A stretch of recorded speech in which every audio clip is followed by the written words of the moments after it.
મારે ઘેર તો આવું નથી, એટલે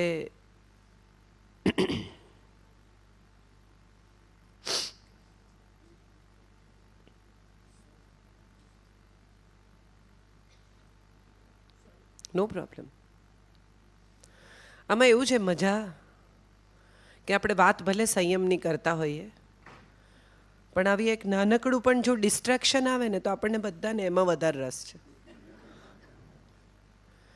સહેજ કંઈ થાય ને તો જ્યાં છીએ ત્યાં ન રહેવું ને બીજે જતા રહેવું, એ આપણા બધાની પ્રકૃતિ છે. એમાં કંઈ કોઈ હું એવી જ છું, જરાય જુદી નથી. સિનેમા થિયેટરમાં સારામાં સારી ફિલ્મ ચાલતી હોય, સારામાં સારું ગીત ચાલતું હોય, પણ જો પાછળ ઝઘડો થાય ને તો આગળ જોવામાં કોઈને રસ નથી. ત્યાં શું થયું? પૈસા ખર્ચીને આવ્યા છીએ, આ જોવા આવ્યા છીએ, એને બદલે જો પાછળ ઝઘડો થયો તો આગળ ફિલ્મનું કામ કરે, બધા પાછળ જુએ. એટલે આમાં કંઈ બરોબર છે, બધું નોર્મલ છે. તો પેલા રજપૂત ભાઈએ પૂછ્યું કે આ જોરદાર યાર તમારા ઘરમાં, અમારે ઘરે આવો કંટ્રોલ નથી. એટલે પેલાએ કહ્યું કે આમાં શું થયું કે હું લગ્ન કરવા ગયો હતો ને અમે પાછા આવતા હતા ત્યારે રસ્તામાં બિલાડી આડી ઉતરી, એટલે મેં કાઢી તલવારને 2 કટકા કરી નાખ્યા. એ દિવસથી એને ખબર છે કે મારાથી ગુસ્સો મારો કેવો છે. એટલે પેલાને થયું કે આ આઈડિયા સારો છે, આનાથી પણ જો કંટ્રોલમાં આવતી હોય તો. એટલે ઘેર ગયા અને એમણે એના દીકરાને કહ્યું હું જમવા બેસું ને ત્યારે એક બિલાડીને મોકલજે. એટલે જમવા બેઠા અને પત્નીએ પીરસવા માંડ્યું ને બિલાડી આડી ઉતરી, એટલે એણે જમતા જમતા કાઢી તલવારને 2 કટકા બિલાડીના કરી નાખ્યા. એટલે પત્ની આવી આમ સાવરણીથી વાળી લીધું ને કે આ બધું પહેલે દિવસે કરવાનું.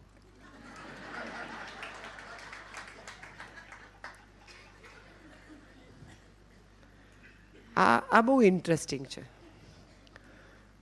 કોઈ પણ પ્રકારનું રિએક્શન આપ્યા વિના એને બધું બાળી લીધું.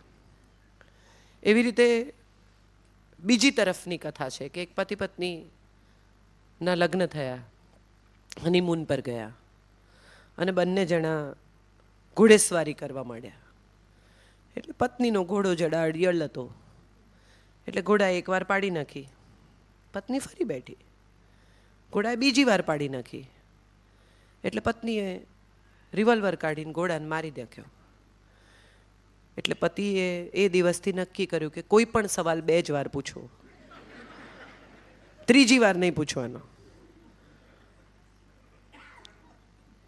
આ કંટ્રોલની રમત છે.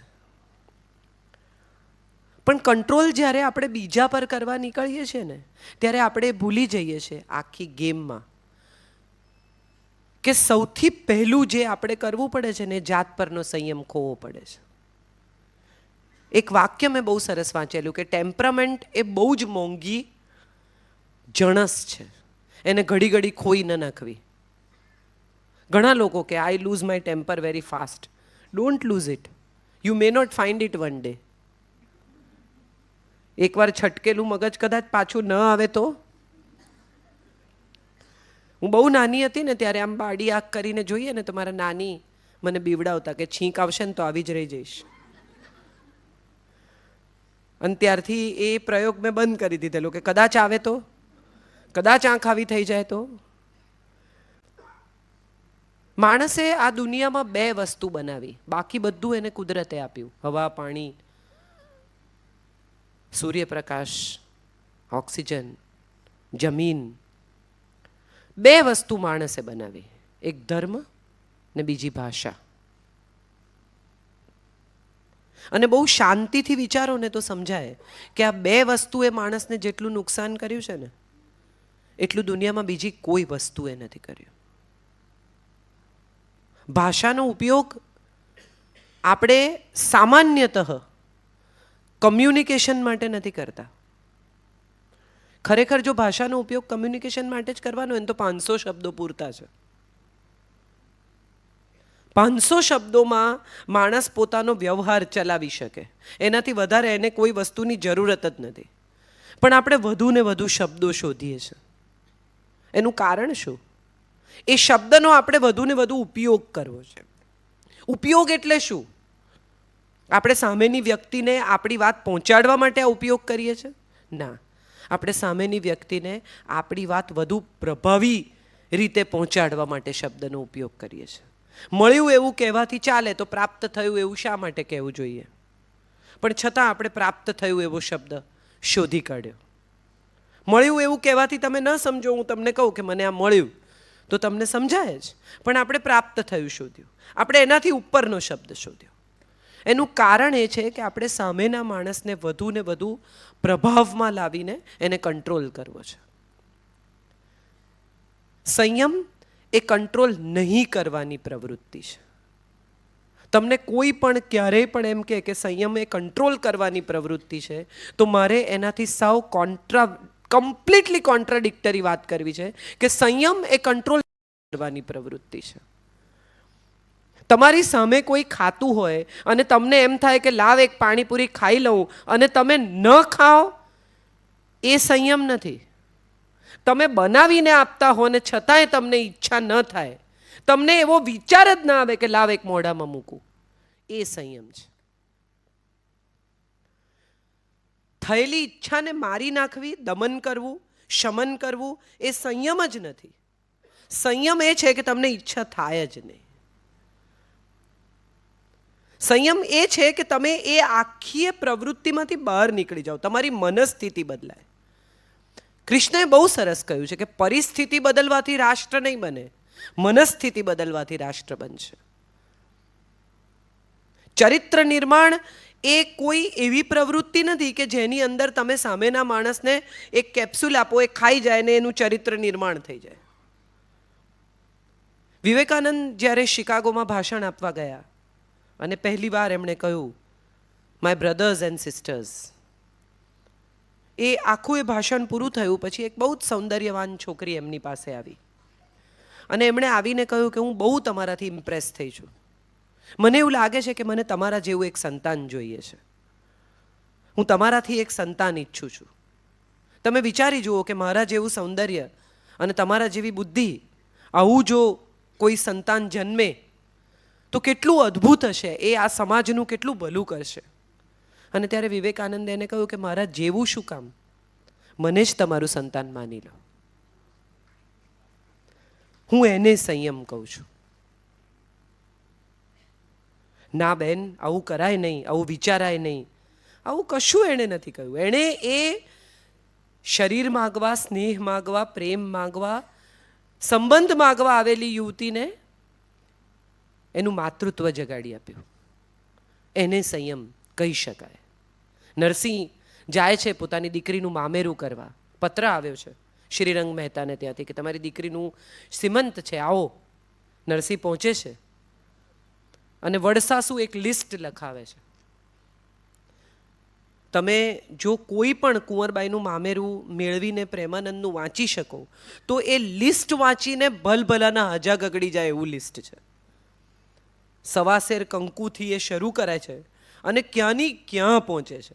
અને બધું પૂરું થયા પછી કહે છે કે કંઈ ન મળે તો બે પાણા વહુજી, છેલ્લે કંઈ ના મળે ને તો તારા બાપને કહે છે કે બે પથરા લઈને આવે. દીકરી લિસ્ટ લઈને જાય છે, મહેતાજી બેઠા છે, સાથે 4 સાધુ છે, કંઈ નથી લાવ્યા, અને દીકરી એને લિસ્ટ આપે છે કે આપ્યું છે, જુએ છે, માથા નીચે મૂકી દે છે. અને દીકરી ખૂબ ગુસ્સે થાય છે કે મારી મા કેમ મરી ગઈ, તમે કેમ ના મરી ગયા? મારી મા મરી ના ગઈ હોત ને તો એ ગમે એમ કરીને ઉધારી કરીને આમ કરીને પેલું કરીને પણ આ મામેરું નાનું મોટું એ કરત. આપણે બધાએ વારંવાર વાંચ્યું છે, ગળો ફૂટે ને રજળે ઠીકરી, એ આમાં છે, એ મૂળ પ્રેમાનંદમાંથી આવે છે. અને મહેતા કંઈ નથી બોલતા. એક દીકરી બાપને એમ કહે કે તમે કેમ ના મરી ગયા, તેમ છતાં એનો જવાબ આપ્યા વગર એ માથા નીચે એ લિસ્ટ મૂકી દે છે કે તું જા. વાલ કરે છે દીકરીને. અને દીકરી રડતી રડતી જાય છે. મહેતાજી ઊંઘી જાય છે એ લિસ્ટ ઓશિકા નીચે મૂકીને. સવાર પડે છે. કેદારો ગાઈને પાણી ઠંડુ કરવાનો પ્રસંગ છે, એ તો બધાને ખબર જ છે. અને સવારે નાહી ધોઈને સરસ મજાના તૈયાર થઈને તો પહોંચે છે મામેરામાં. છાબમાં તુલસી દલ મૂકે છે અને શંખ ફૂંકે છે અને ઈશ્વરને કહે છે કે તું નહીં આવે ને તો તારું ખરાબ લાગશે, મને કંઈ ફેર નથી પડતો. આપણે કર્મના સિદ્ધાંતની કેવી કથાઓ કરીએ છીએ. આમ કર્મનો સિદ્ધાંત છે ને આમ આવતા જન્મમાં ને આ જન્મમાં ને પેલા જન્મમાં ને પૂર્વજન્મના પુણ્ય ને કર્મ ને આ બધાની બહાર નીકળીને જો ખરેખર એકવાર એટલું વિચારીએ કે તમારા દરેક કાર્યનો સાક્ષી જો ઈશ્વર હોય તો તમે ખોટું કરો જ કેમ? હું એમ કહું કે મારું આ મામેરું જ નથી, આમાં હું કંઈ કરતો જ નથી, હું કરતા છું જ નહીં. એ કરતા ભાવ એણે સગી દીકરીમાંથી કાઢી નાખ્યો છે. અરે રે મારી દીકરીનું શું થશે એવો એને વિચાર નથી આવતો. આ તારું કામ છે, કર આવીને. એ એટલો બધો ઈશ્વર સાથેના એકાકાર હોવાનો ભાવ છે. લોકો શું બોલે છે, નાગરી ના થશે છે, કશાયથી એને ફેર નથી પડતો. એ સંયમ છે.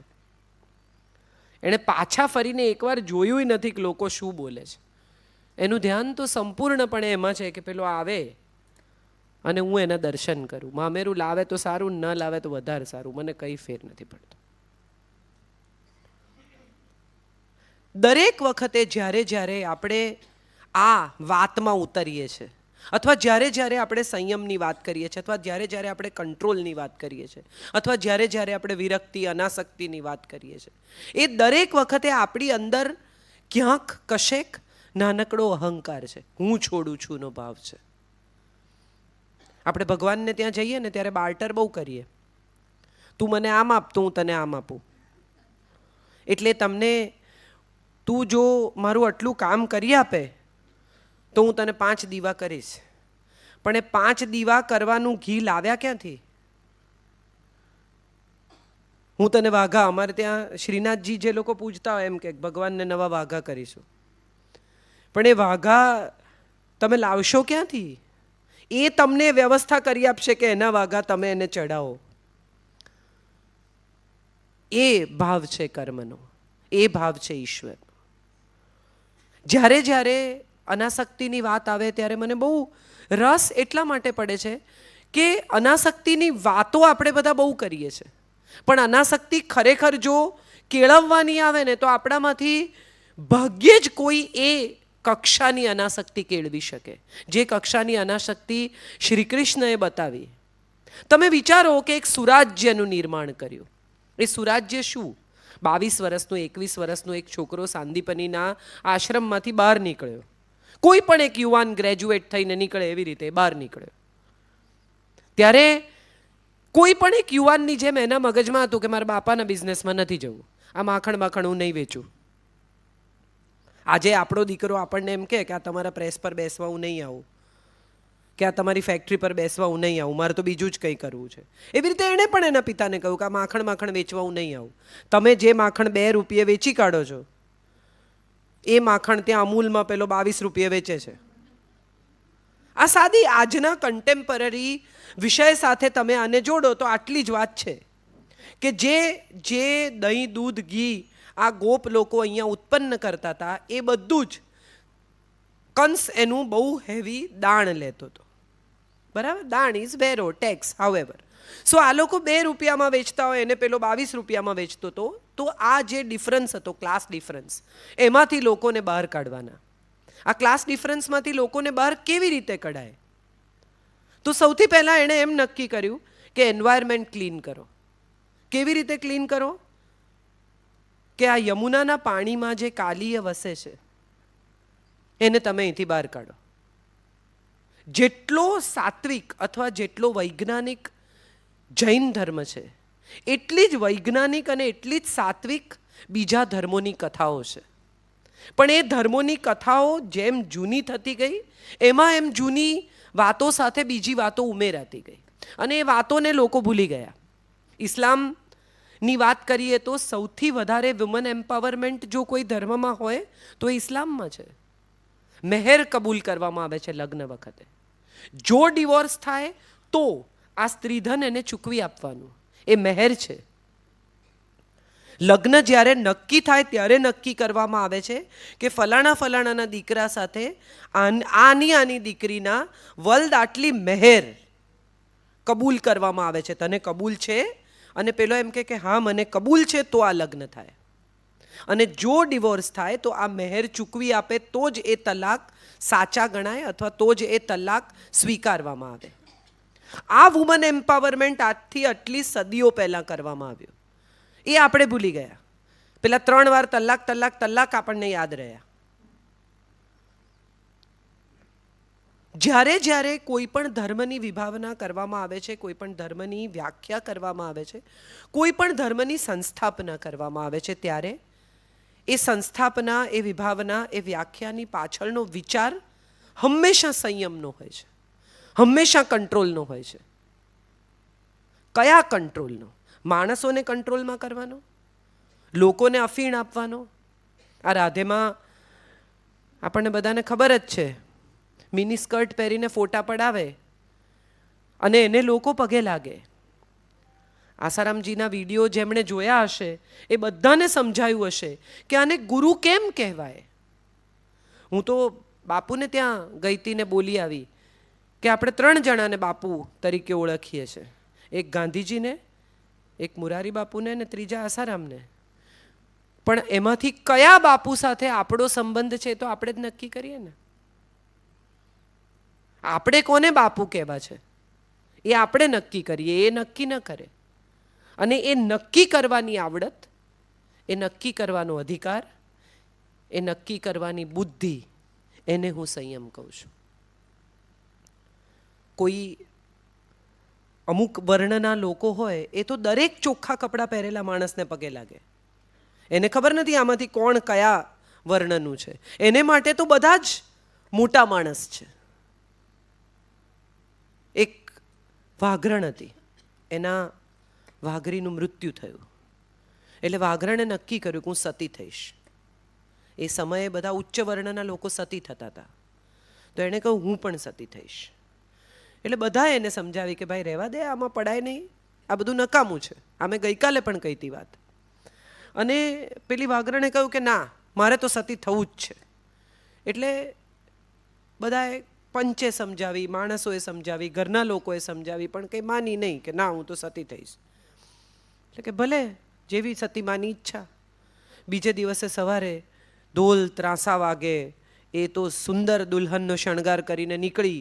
પાછળ પાછળ આખું ગામ, આગળ આગળ બેન ચાલે, એની આગળ એના પતિની નનામી ચાલે ને બધું હે હે હે કરતા બધા નીકળ્યા. સતીમાનો જય, સતીમાનો જય.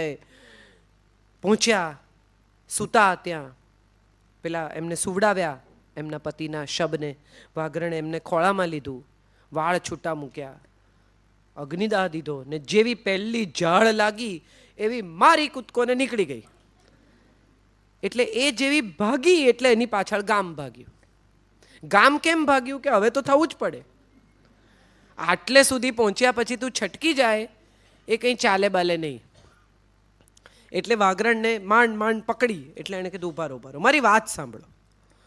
તો કે મેં સતી થવાનું નક્કી કર્યું. તો કે હા કર્યું. કે મેં આટલો મોટો ઉત્સવ કર્યો. તો કે હા કર્યો. કે મેં તમને બધાને આવી રીતે ભેગા કર્યા, ગામ જમાડ્યું. તો કે હા જમાડ્યું. તા પર બેઠી. તો કે હા બેઠી. વાઘરીનું માથું મારા ખોળામાં લીધું. તો કે હા લીધું. તો કે આપણી નાતમાં આટલું કોણે કર્યું છે?